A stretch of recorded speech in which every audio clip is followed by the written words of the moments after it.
அனைவருக்கும் வணக்கம். இன்றைக்கான கேள்வி என்ன அப்படின்னு பார்த்தோம்னா, தன்னுடைய நெருங்கிய உறவு தன்னிடம் இருந்தவர் ஒரு தவறான நபரிடம் போய் அடிக்ட் ஆகி இருக்கிறார்.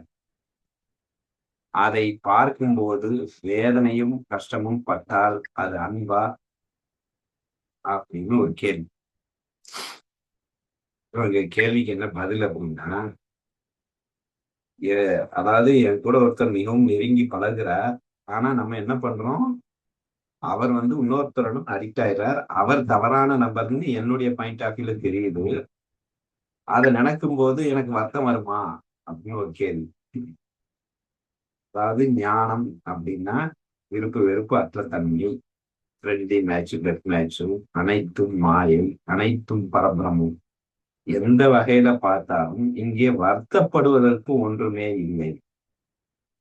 ஏன் அப்படின்னா, இப்ப ஃப்ரெண்ட்லி மேட்ச் விளையாண்டுட்டு இருக்கும்போது என்கிட்ட விளையாண்டுட்டு இருக்கா, திடீர்னு எதிரணியில போய் விளையாண்டா, எனக்கு வருத்தமா வரும். அதையும் ரசிக்கதான் தோணும்.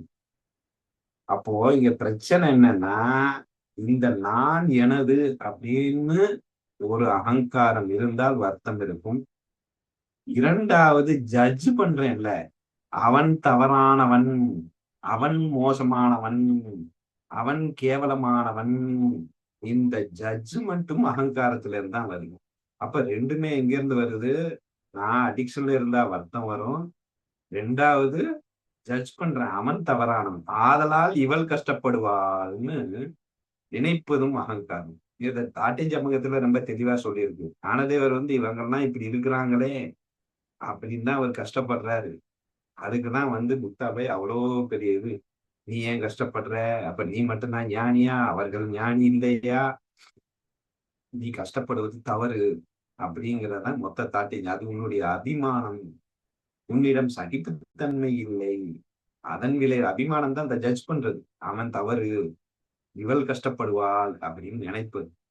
சோ அப்போ ஆட்டோமேட்டிக்கா அந்த கஷ்டப்பட்டாலே அது அகங்காரம்னு வந்துருது. ஏன் அவனை ஜட்ஜ் பண்ணணும்? அவன் தவறானவன். அவனும் நல்லவனாக இருக்கலாம். இவளும் நல்லவராக இருக்கலாம். அந்த அடிக்ஷன் அவர்களுக்கு ஒரு நன்மையை தரலாம். அடிக்ஷனை ஏற்படுத்துவது கண்ணன். அந்த சூழ்நிலையை ஏற்படுத்துவது கண்ணன். கண்ணனுக்கு தெரியாதா யாருக்கு எதை செய்ய வேண்டும்? சோ அத நான் கண்ணனின் விளையாட்டை ரசிப்பதுதானே என்னுடைய வேலையே தவிர, அத போய் தவறு, அவள் வருத்தப்படுவாள். அது எப்ப வருத்தப்படணும்? இப்ப கேள்வி கேட்டுட்டு இருக்கும்போதே டிஸ்கஷன்ல, அவள் வருத்தப்படுவதை பார்த்து நீ சந்தோஷப்படுவது ஞானமான? அவ எங்க வருத்தப்பட்டா? அவள் நான் கதறுகிறேன், வேதனைப்படுகிறேன் அப்படின்னு சொல்லும்போதுதான் அவ வருத்தப்படுறா. அவ அடிக்ஷன்ல சந்தோஷமா தானே இருக்கிறா. அவள் சந்தோஷத்தை பார்த்து அவள் வருத்தப்படுவதாக என் மனம் சொல்லி அவள் வருத்தப்படுகிறாள். நான் வருத்தப்படணும்னா என்ன அர்த்தம்? அவங்க வருத்தமே படல. அவன் வருத்தப்படாத போது, நான் எப்படி அத ஜட்ஜ் பண்ண முடியும்? அது வருத்தம் தான் படுறான்ட்டு. நேத்து கூட ஒரு பையன் கேள்வி கேட்டான். இல்ல எங்க மாமா ரொம்ப கஷ்டப்படுறாரு. அவருக்கு நான் பணம் தந்து ஹெல்ப் பண்ணலான்னு இருக்கிறேன் அப்படின்னா. மாமா கஷ்டப்படுறாரா?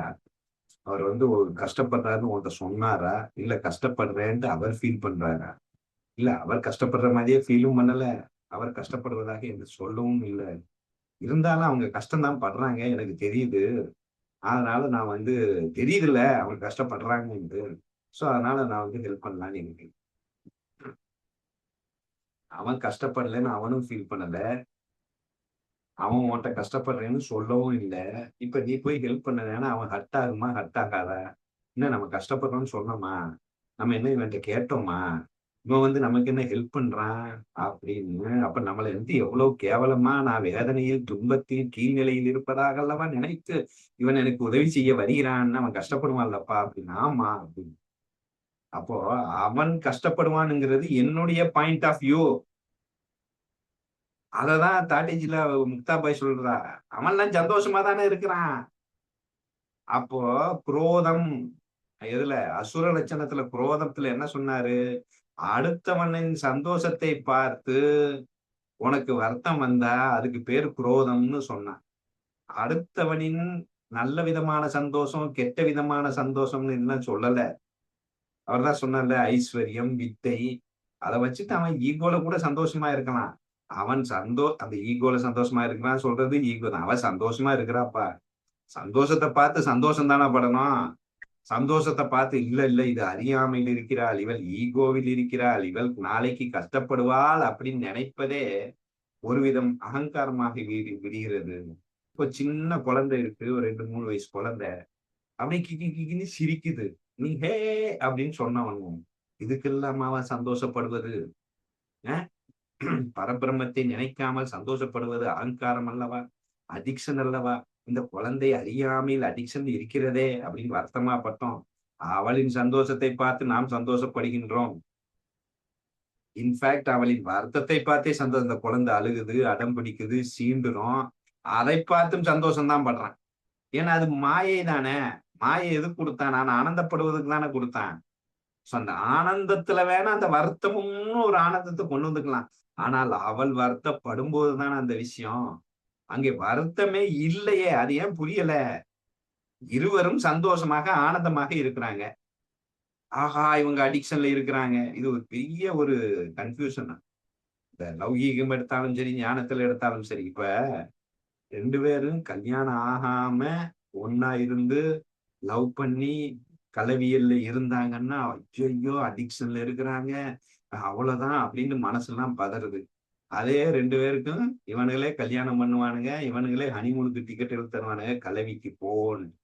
அப்ப சந்தோஷப்படுறான். அப்ப இவர்கள் ஞானி என்று சொல்லவில்லை. அப்ப இவங்களை யாரு ஞானின்னு சொன்னா? ஆனா அப்ப சந்தோஷம் வந்துடும். ஆனா அதுவே கல்யாணத்துக்கு முன்னாடின்னா, ஐயோ அவ அடிக்ஷன்ல இருக்கிறா, மோசமான, அதாவது அப்பார்ட் ஃப்ரம் லுக்கிங் குட், அவளுடைய இதுவே அடிக்ஷன் அப்படின்னு வந்துருது. சோ அப்பார்ட் ஃப்ரம் லுக்கிங் குட்ல அது பார்க்கும்போது சந்தோஷமா இருக்கு. ஆனா அதுவே அவர்களாக செய்யும் போது தவறு என்று வந்து விடுகிறது. சோ அப்ப அது அடிக்ஷன்ல இருக்கிறா அப்படிங்கிறப்ப தண்ணி அடிக்கிறான். அதுக்கு எதுக்கு தண்ணி அடிக்கிறான்? அதுக்கு உடம்பு கெடுதுன்னு எல்லாத்துக்கும் தெரியும். அவர் சந்தோஷமா தானே தண்ணி அடிச்சுட்டு இருக்காரு. அவர் அதனால கவலைப்படல இல்ல. அவரால வேதனைப்படல இல்ல. ஆனாலும் நம்ம வந்து அது என்ன அப்போ வந்து ஐயையோ தண்ணி அடிக்கிறானே, இவன் கஷ்டப்படுகிறானே, இவன் வேதனைப்படுகிறானே உட்கார்ந்து அழுதுட்டா இருந்தோம்.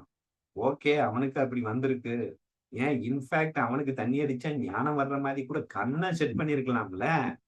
அது ஏன் நான் வந்து அது தவறு, அது தப்பு, அவன் கஷ்டப்படுவான்ட்டு ஏன் ஒரு எண்ணத்தை கொண்டு வரணும்? ஏன் சந்தோஷமாக அடிக்ஷன்லயும் ஞானத்துக்கு கோபியும் ராதியும் இது அததான் உத்தமன் பண்ணான். இந்த உத்தமனுக்கு நமக்கு உள்ள வித்தியாசம் தான் இங்க. கோபியும் ராதனும் கண்ணனும் சூப்பரா ஜாலியா என்ஜாய் பண்ணிட்டு தான் இருக்கிறாங்க. ஆனா இவன் பாயிண்ட் ஆஃப் வியூல அது அடிக்ஷன்னு சொன்னான்.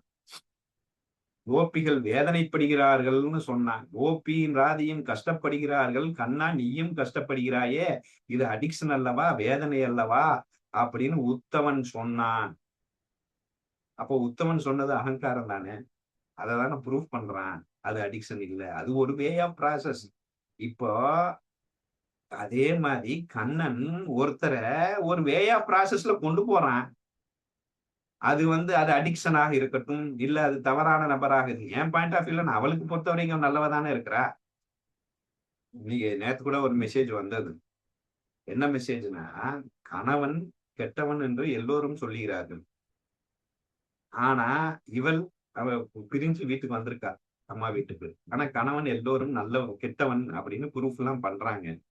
கூட வேலை பார்க்கறவங்க, அந்த கூட ஃப்ரெண்ட்ஸ், அவங்க வீட்டுக்காரங்க, சொந்தக்காரங்க, அவங்க கணவனின் சொந்தக்காரங்களே அவன் ரொம்ப கஷ்டமானவன்பா அப்படின்னு சொல்றாங்க. ஆனா இவள் என்ன சொல்றான்னா, அவன் ரொம்ப நல்லவன், அவங்க அம்மா அப்பா தான் கோளாறு, அவன் சூப்பரு, அவன் எனக்கு வேணும் அப்படின்னு இவ அடம் பிடிக்கிறான். இப்ப இவளை பொறுத்த வரைக்கும் அவன் சந்தோஷமா தான் இருக்கிறா, அவட்ட சந்தோஷமா இருக்கானா ஓகே, அதை அக்செப்ட் பண்ணிக்கிற வேண்டியதானே. அது என் பாயிண்ட் ஆஃப் வியூல தானே அவன் கெட்டவன், அவன் பாயிண்ட் ஆஃப் வியூல அவன் சந்தோஷமா சந்தோஷமா இருந்துட்டு போட்டோம். சோ அவளுக்கு சந்தோஷம் கொடுத்து கண்ணன் வந்து ஒரு பாடத்தை தரப்போகின்றான். அப்ப எல்லோத்துக்கும் ஒரு பாடத்தை தந்துதான் கொண்டிருக்கின்றான். அப்ப 3 வயசு குழந்தைக்கும் ஒரு பாடம் தான்.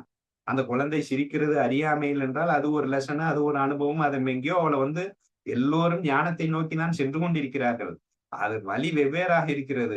அது ஞானத்தின் வழி என்று தெரிந்த பின்பு, அதுவும் அது சந்தோஷமான விஷயம் என்று தெரிந்த பின்பும், இல்லை இல்ல அது வருத்தம் என்று நினைத்து நான் வருத்தப்படுவது என்பது அகங்காரம். எப்ப வருத்தப்படலாம்? ஞானி வருத்தப்படலாம் உண்மையிலே அவங்க வருத்தப்படும் போது. இப்ப விளையாடும் போது அடிபட்டது, அது அவளுக்கு வேதனை. அவ விளையாடும் போது அடிபட்டு ஆகா சூப்பர்ன்னு சொன்னா ஏன் நமக்கு வரப்போகுது? விளையாடும்போது அடிபட்டு அவள் வேதனையில் இருக்கிறாள். நான் வேதனையில் இருக்கிறேன். நான் கஷ்டப்படுகிறேன். அப்படின்னு சொல்லும்போது அந்த இடத்துல சந்தோஷம் வராது. அந்த இடத்துல பாதிப்பில்லாத ஒரு ஒரு தயை அப்படிங்கிற ஒரு கருணை ஃபீல்ல அது ஒரு கஷ்டமாக இருந்தாலும் பாதிப்பில்லாத லவ்ல வர்ற கஷ்டம்னு சொல்லலாம். அவர்கள் உண்மையில் கஷ்டப்பட்டு நான் கஷ்டப்படுகிறேன் என்று அவர்கள் ஃபீல் பண்ணும்போது. அவர்கள் ஃபீல் பண்ணாத வரை சாட்டை ஜம்பங்கத்துல சொன்ன மாதிரி என்னுடைய அபிமானத்தை கொண்டு வந்து, ஆஹா நீ கஷ்டப்படுவேன்னு உத்தவன் மாதிரி, இல்ல இல்ல இது தப்புதான், இல்ல தப்புதான், தப்புதான் அப்படின்ட்டு அவர்கள் ஜாலியா தானே இருக்கிறாங்க. வரட்டும், அடிபட்டு எப்பயாவது வருவாங்க இல்லையா? இதுவே நினைக்கக் கூடாது வருவாங்க அப்படின்னு. அப்படியே கூட ஞானத்துக்கு போயிடலாம். இப்படிதான் வரணும்னு என்ன இருக்கு? அப்படியே சந்தோஷத்திலேயே ஞானத்துக்கு துக்கப்பட்டு, துக்கப்பட்டு அந்த துக்கத்தின் விளைவாக ஞானத்தை அடைந்தான். புத்தர் எப்படி அடைந்தான்? சந்தோஷப்பட்டு, சந்தோஷப்பட்டு, சந்தோஷப்பட்டு துக்கம்னா என்னன்னே தெரியாம இருந்ததின் விளைவு, அவன் ஞானத்துக்கு சென்றான். அதே மாதிரி அப்படி சந்தோஷத்திலேயே, அடிக்ஷன்லயே ஞானத்துக்கு போயிரலாம். இல்ல கஷ்டப்பட்டு ஞானத்துக்கு வரலாம். 2ம் ஒண்ணு தானே அப்படிங்கிற ஒரு ஃபீல்ல கஷ்டப்பட்டால் கண்டிப்பாக கஷ்டப்பட வேண்டும். அவர்கள் அதை சந்தோஷமாக ஏற்றுக்கொண்டால், அதை வாழ்த்தி அந்த சந்தோஷம் நிலைக்கணும்.